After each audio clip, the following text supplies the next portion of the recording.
بسم الله الرحمن الرحیم.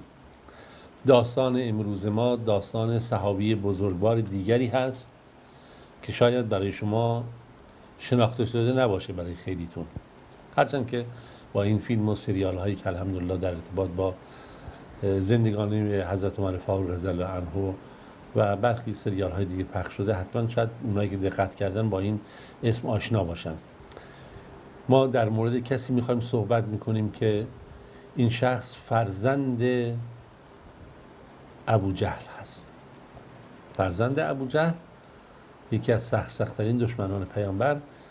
در مقام صحابی پیامبر قرار میگیره. بله، این شخص اکرمه هست، اکرمه ابن ابی جهل، که پیامبر خدا صلی الله علیه و سلم در یه روز به یارانش میگه که اکرمه به نزد شما میاد در حالی که مهاجر هست، اون رو دشنام ندید. منظور پدرش رو دشنام ندید، چرا که دشنام به مردگان زندگان رو اذیت میکنه و به مرده هم نمیرسه. نکته خیلی مهمی بود در این سخن پیامبر صلی الله علیه و سلم. وقتی پیامبر این اکرمی میاد بهش میگه که خوش آمدی ای راکب مهاجر، ای مسافر مهاجر، با یک چنین مضمونی. بله، در سن 30 سالگی هست اکرمه ابن ابی جهل که دعوت پیامبر خدا صلی الله علیه و سلم در مکه آغاز میشه. در اون زمان از نظر حسب و نسب و ثروت و موقعیت در بهترین شرایط در قریش قرار داره اکرمه ابن ابی جهل و دارای ثروت زیادی هست و دارای موقعیت و مکانت خیلی ویژه‌ای هست. واقعا شایسته بود اکرمه ابن ابی جهل با توجه به شرایطی که داره اون هم مسلمان میشد، شامل کسانی که همتراز اون بودن، مثل سعد ابن ابی وقاص، مصعب ابن عمیر و بسیاری از جوانان و افراد سرشناس مکه که در اون مقطع مسلمان شده بودند. اما پدرش ابو جهل نقش اساسی داره، چه بسا اگر پدرش نبود این زودتر مسلمان میشد. حالا ببینیم داستان ایشون چگونه با این مسئله گره میخوره. بله، ابو جهل جز ستمکارترین مردان مکه هست و رهبر مشرکان هست، در رأس حرم شرک قریش قرار گرفته و بیشترین عذاب و شکنجه رو نسبت به مسلمانان پدر اکرمه وارد میکرد و این حالا حکمت الله رب العالمین بود که مؤمنان و مسلمانان نسل اولیه زیر سخت‌ترین شکنجه های اون قرار بگیرن. خب تا همینجا فکر کنم براتون کافی باشه. پس این صحابی ما اکرمه فرزند کی هست؟ ابو جهل. بله، ابو جهل خودش یکی از بزرگان و سرشناسان قریشه، یعنی آدم معمولی نیست. خود ابو جهل یک کسیه که همه قریش شاید بهش توجه میکردن و از جنگاوران و قهرمانان مورد یعنی احترام قریش، مورد احترام عرب بود، جز نوادر قهرمانان و جنگجویان عرب به حساب می اومد. بر همین اساس خب اکرمه هم تمام تلاش خودش رو میکرد که بتونه از پدرش دفاع بکنه، چرا که اینجا مسئله این بود که پدرش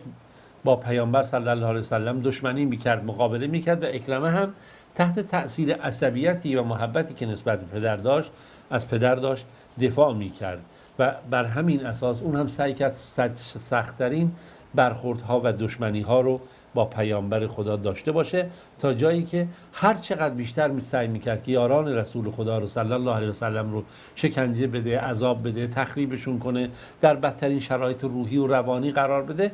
و تصور کنید به این مبنا تا بتونه چیکار بکنه، سبب خوشحالی پدرش بشه. این تنها چیزی بود که نسبت به اون فکر میکرد و اون جایگاهی که درش قرار داشت. اما در غزوه بدر وقتی که صورت گرفت، پدر اکرمه که همین ابو جهل باشه رهبری میکرد این گروه از مشرکان رو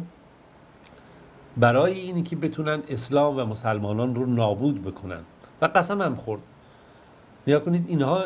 لات و منات و عزا و اون بت‌ها رو واسطه های خدا میدونستن، واسطه های الله میدونستن. اما بس به اینها واسطه، به این واسطه ها وابسته بودن، مثل که امروز خیلی ها به این و اون قسم میخورن، اینم قسم خورد به لات و منات و عزا و مثلا لات و عزا که به مکه بر نمیگرده مگر اینکه محمد صلی الله علیه و سلم رو شکست بده. اینی که وارد این معرکه و میدان جنگ بدر شدن و قبل از این خیلی شرایط گسترده‌ای رو فراهم کرد برای جنگجویان مشرک. قربانی‌های متعدد کشت، شترهای متعدد رو اینا کشتند و بالاخره انواع نوشیدنی‌های سکرآور یعنی خمر و این مشروبات الکلی به اصطلاح امروز ما رو برای این جنگجویان فراهم کرده بودند. خواننده ها و رقاصه ها رو که در اون زمان در اونجا بود جمع کرده بودند و برای خودشون یک محفل و شادمانی فراهم کرده بودند، هم نیروهای جنگی خودشون رو آماده بکنن، هم دشمن رو تضعیف بکنن، هم به قول من روحیه داده باشن و صدها مورد دیگه.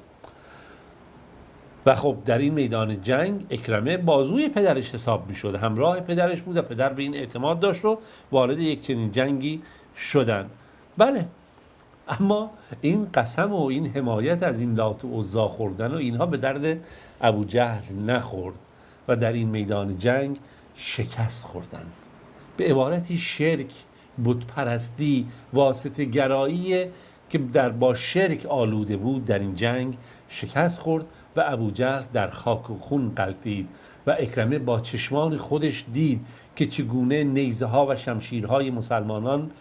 سیراب شدن از خون پدرش که تا اون روز فقط کارش ستم و آزار و شکنجه مسلمانان بود و با گوشهای خودش آخرین نفسهای پدر خودش رو شنید که داشت لبهاشو تکون میداد و با در شرایط خیلی بد. بله، اکرمه به مکه برگشت اما جسد و پدر خودش رو رها کرد در اون میدان غزوه بدر که سرانجام هم نشون دید جسدها رو برای اینکه آلودگی ایجاد نکنه و موارد دیگه در یک چاه متروکه بود که اونجا چاه بدر میگفتن، کلیب بدر، همه اینها در اونجا ریخته شد و این ناچار شد فرار کنه و نتونست جسد پدرش رو هم با خودش بیاره با 10 تن مشرکی که در اونجا مونده بودن و زیر خاک‌ها در درون این چاه قرار گرفت. از این لحظه بعد اکرمه دیگه شرایطش تغییر کرد، دیگه شدت دشمنیش و برخوردش با مسلمانان خیلی شدیدتر شد به خاطر غیرتی که نسبت به پدر داشت، به خاطر تحریکات قومی که میشد تو چرا کوتاه آمدی، چرا فلان کردی، و این تا جایی که میدونست در تلاش این بود که هر جور شده انتقام جنگ بدر رو بگیره و بتونه قلب خودش رو یه کمی تسلی بده و از طرفی اون ملامت‌های اطرافیان خودش رو کم بکنه که ای بی غیرت پدرت گذاشتی و شکست خوردید و امثال اینها، تا اینکه جریان جنگ احد شد. در جریان جنگ احد اکرمه در رأس سپاه مشرکین حرکت کرد، در طلایه‌داران اینها که در واقع گفته میشه که به همراه خودش همسر خودش ام حکیم هم اومد و خواهر خودش همسر ابو سفیان هم همراهش بودش که دختر عتبه بود و دیگران. اینا همه زنهای مشرکان پشت سر این جنگ بودند، پشت سر سپاه مشرکین بودند و دایره میزدند و به اصطلاح دف میزدند و هیجاناتی ایجاد میکردند تا مشرکین بتونن علیه مسلمانان بجنگند و موارد دیگه‌ای که در عرب در اون زمان رایج بود که من نمیخوام زیاد به این جزئیات الان بپردازم. بله، در طلایه‌داری این سپاه مشرکان در سمت راست خالد ابن ولید بود و در سمت چپ اکرمه ابن ابی جهل. ولی مشرکان در اون روز به پیروزی نائل شدند بر محمد صلی الله علیه و سلم و یاران محمد و پیروزی بزرگی هم برای اونها حساب می اومد که ابو سفیان گفت این احد به جای جنگ بدر، یعنی این شکست به جای اون شکستی که ما درش قرار گرفتیم. این نگاه جاهلیت عرب بود، نگاه تفکر و فرهنگ عربی بود که در اون زمان وجود داشت که خب حالا انتقام گرفته شده بود. بالاخره زمان گذشت و اکرمه هنوز کوتاه نیامده بود و تمام تلاشش رو میکرد کنار سران قریش و مشرکین که بتونن این حقیقت اسلام رو از بین ببرن، تا اینکه در جنگ خندق اینها اومدن بالاخره با گروهایی از قبایل عرب همراه شدن، منافقان از درون مدینه و یهودیان ساکن مدینه که در قلعه های خودشون بودن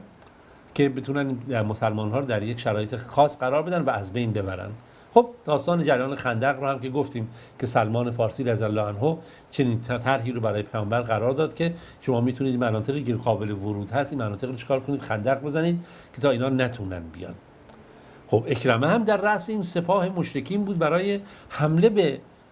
مسلمانان. وقتی که این شرایط رو دید دیگه تحمل نکرد، گفت مگر میشه ما در این موقعیت قرار بگیریم و این خندق مانع ما بشه؟ به هر طریقی بود با خودش با تعدادی از نیروها، سوارکاران و قهرمانانی که همراهش بود حمله کرد و از این خندق، از یک بخشی که تونستن اینها اون بخش رو به قول معروف کمی تخریب بکنن و راه عبور قرار بدن، وارد بشن در بین مسلمانان. که جالب هست که در بین اونها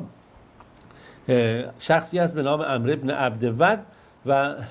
این عمرو بن عبدود هم جزو قهرمانانی بود که همراه این اکرمه بن ابی جهل هست که به دست حضرت علی رضی الله عنه این هم کشته شد در اینجا و اون افراد کشته شدن و دید که از پشت هم حمایتی نمیشه، ناچار به هر طریقی بود خودش رو نجات داد و تونست از همین راهی که اومده بود فرار بکنه. و خب جنگ خندق هم دیگه طبق اون داستانی که شنیدید دیگه خداوند طوفانی فرستاد و ذکاوت پیامبر خدا صلی الله علیه و سلم، شناسه خیانت ها و در برابر هم قرار دادن دشمن، اینها بالاخره ناچار شدن دیگه برگردن. اما داستان به همینجا تمام نمیشه، این داستان هنوز ادامه داره. شما با ما همراه باشید تا در قسمت دوم این داستان ما بتونیم ادامه داستان رو ببینیم که اکرمه ابن ابی جهل چه کرد و چه برنامه‌ای رو داشت بعد از خندق و به کجا رسید. تا روز دیگه همه شما عزیزان رو به خدای بزرگ میسپارم.